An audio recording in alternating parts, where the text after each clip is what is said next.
Diolch Llywydd. A third of Welsh children live in poverty. Does the First Minister believe his government or the Conservatives in Westminster are best placed to tackle this national crisis?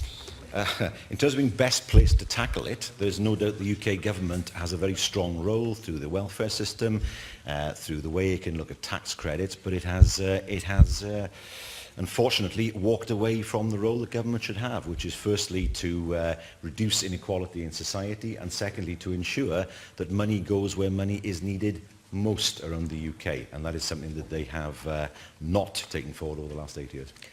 First Minister, you are the Government of Wales and you can take responsibility. You can lift people out of poverty, yet you are choosing not to.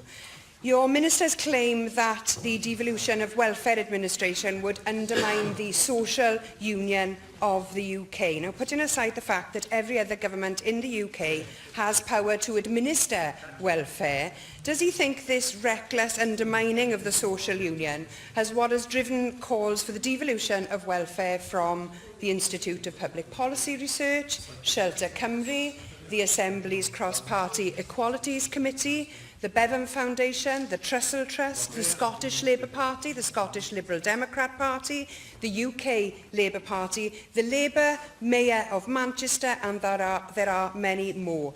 Do you think all of these are divisive nationalists seeking to undermine the social union?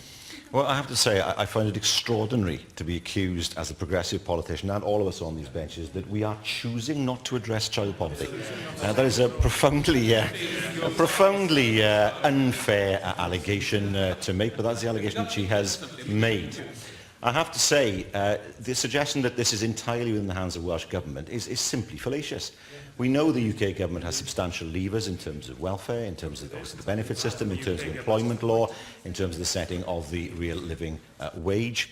Yes, we can do it in terms of the reach that we have to the public sector and to the third sector to an extent, but not to the private sector. What she is doing is absolving the UK government of its responsibility, and that's where responsibility must lie.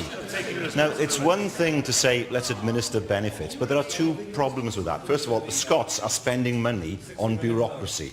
On bureaucracy. They are actually spending money on administration, which could be going to recipients. That is clearly an issue that we've had to consider. And secondly, administering the benefit system is no good if you can't control the flow of money. You just get the blame in those circumstances. People will then say, well, you're the ones administering the benefit system. Why don't you put more money into it? Why don't you do this? Why don't you do that? When actually you can't. So I've always been very, very reluctant to take on board the administration of something when I think it's a trap set by the UK government. So these levers exist, yet you don't want to have control over them. You talk of strategies and you bemoan the Tories' welfare policies, while your only real action is to cut the benefits under the responsibility of your own government. School uniform grant, cut. Independent living grant, cut. The education improvement grant, cut. Communities first, cut. A third of Welsh children are living in poverty. Thousands rely on food banks for a decent meal, and this is the best that you can do. First Minister, I've got a simple question. Are you willing to take responsibility, or are you happy to just carry on blaming the Tories in Westminster? Let's look at this very carefully.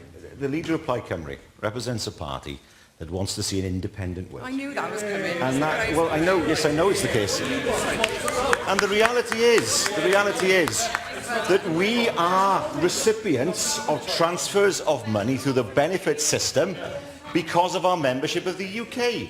If she wants to make the case to the people of Wales we should be independent and therefore have less money than we do now, less money to pay benefits, less money to support jobs, less money for the health service, less money for education, let her make the case. That's what a party exists for. For me, I am a devolutionist. I believe the people of Wales deserve a strong voice, but we also have to make sure we are part of the social union of the UK that provides so many benefits to so many of our people. And what will make it even better is the election of a Labour government in Westminster.